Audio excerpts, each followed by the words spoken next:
Hey everybody, welcome back to the Beardy and the Baldy channel. I am, of course, the Beardy, back with the first installment of Beardy's books for 2017.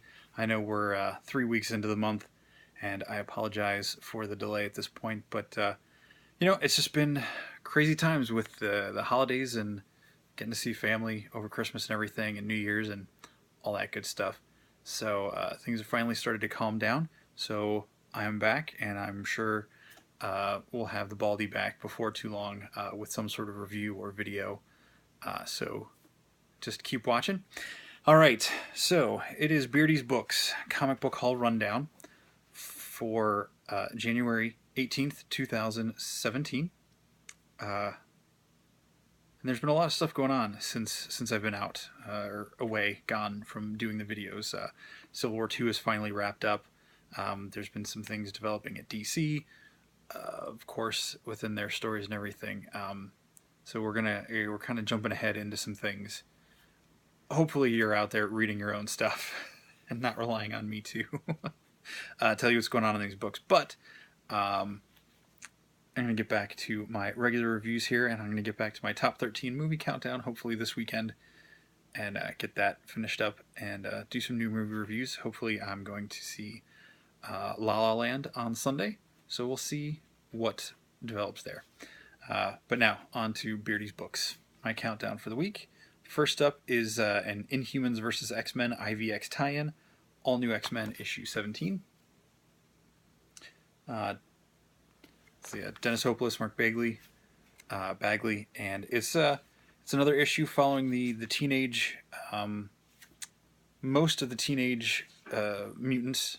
Some of them are the time displaced mutants from the past, and this issue focuses heavily on Iceman, Bobby, and his boyfriend Romeo, an Inhuman, and obviously Romeo's name is coming into play with his literary counterpart, in that the X-Men and Humans are fighting a war, basically.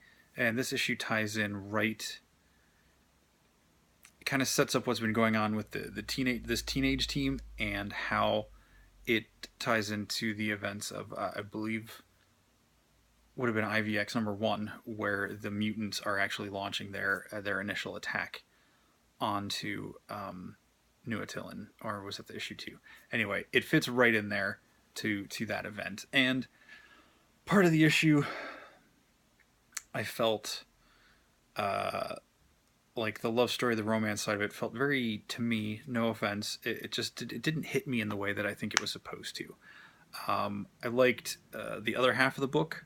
I thought was really interesting, and I know you needed those things. I just didn't feel like I made the connection with the two of them as a developing couple as much as I have in other books for different characters. So, but yeah, overall it was good. I liked the way the issue played out in the end. I thought that was really exciting, without any spoilers.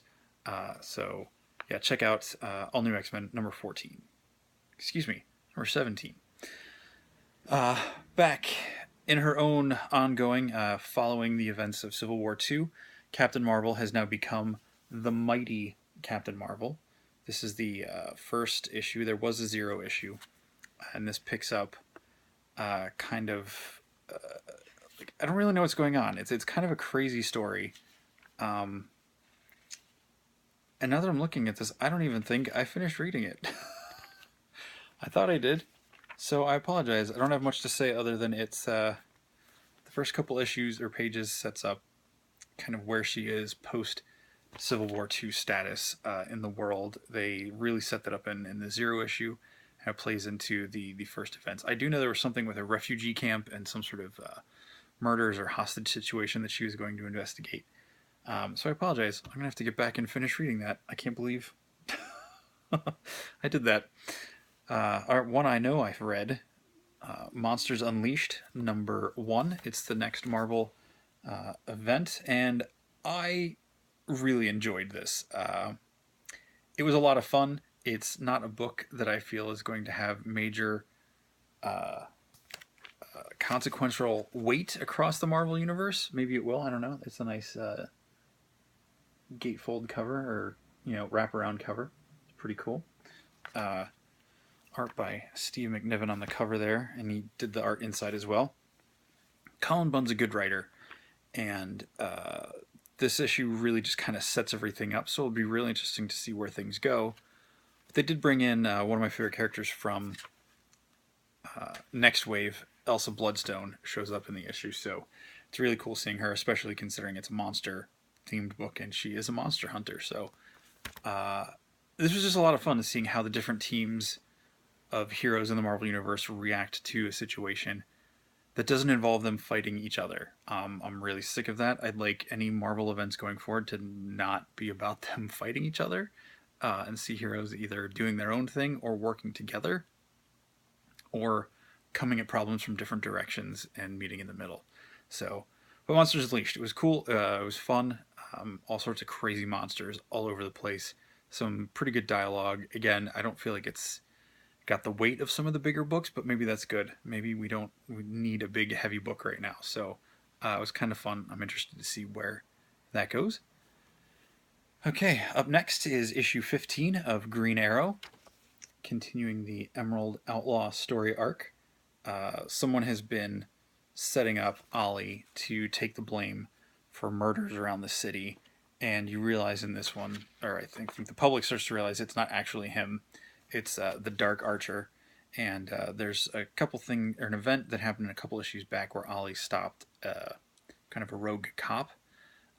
This cop has gone on to be disgraced within the city of Seattle, and there's some repercussions into what happened there. But great issue. Really enjoying this book. Benjamin Percy on writer, Juan Ferreira on art.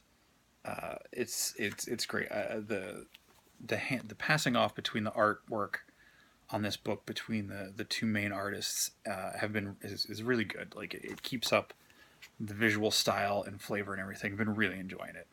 And like I said back at the beginning of Rebirth, Green Arrow is a character I've never really followed as a character in the comics. I watched the first season of the show. Sorry, I know it's a hugely popular show for so many people. It just didn't do anything for me. But the Rebirth series has been really good. And that's pretty much all I have left here are Rebirth DC books. Issue 15 of Aquaman. This awesome cover with Black Manta. This is the finale to the Deluge story, which is the story that has been building up since, I think, even before Rebirth, of the tensions between Atlantis and the United States specifically in the whole surface world, and the different players that have been behind the scenes pulling all the strings, and how Arthur, Aquaman, decides to and is forced to bring all that to a head and wrap that story up. So it'll be really interesting to see where things go after this. But I felt was a very satisfying conclusion to this story. You get to see,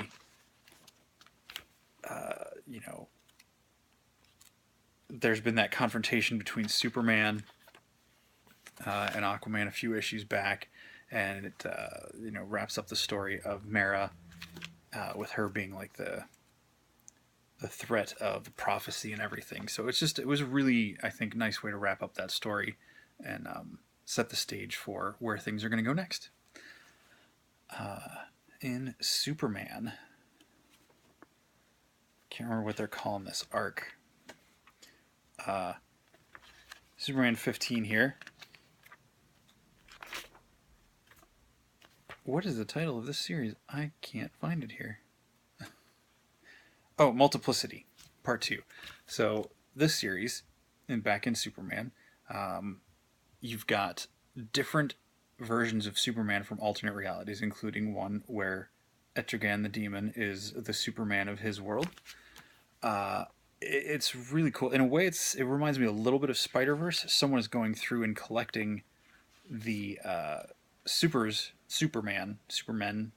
people from different worlds, and you get to meet who that is by the end of this issue. But you see our Superman with a lot of the others and the team of characters that some of them were in the Multiplicity story, and how they go about going into the different realities and recruiting or fighting or convincing the other people that they're not a threat, they need to come with them, and the plan. And I will just say the last page I really want to show you, but I won't because it's not really a spoiler, but it's a pretty cool moment. It's definitely worth a read. So pick up issue 14 for the Multiplicity story, the beginning of that, and this is issue 2 of that story arc. I can't wait to see where this is going. I know it's all going to lead to a Superman Reborn story that's coming soon. So yeah, there it is. Sorry, I'm trying to get back into the flow of doing the reviews here. I'm not used to talking this much nonstop. All right, and last but not least for the week is Trinity, issue 5. I think the story has been really cool. I've been really enjoying the work that Francis Manapul has been putting into this. I mean, you start off this page with this incredible storyline, and you know, with Poison Ivy, just really great artwork here. And you know, they, as you can tell from the cover, Mongol does play a part in this story, and it's just really cool to see how all of this has been set up since issue 1, issue 2, and is playing out, and what the possible repercussions and consequences of this story might be. So yeah, so Poison Ivy's behind it. Maybe there's something behind Poison Ivy. But anyway, there it is. There is Beardy's Books for January 18th, 2017. The first of many more reviews to come. And hopefully we'll get the Beardy and the Baldy back in here together for a review sometime soon. So yeah, so there it is. If you have any requests or any books that you want to know about, let me know. And I'll see what I can do. Or if you want to know some more upcoming stuff, you know, I'm open to suggestions. If there's anything you want to see on here, just post in the comments down below. This way? Comments? Yeah. Anyway, that's it. Beardy signing off. Peace.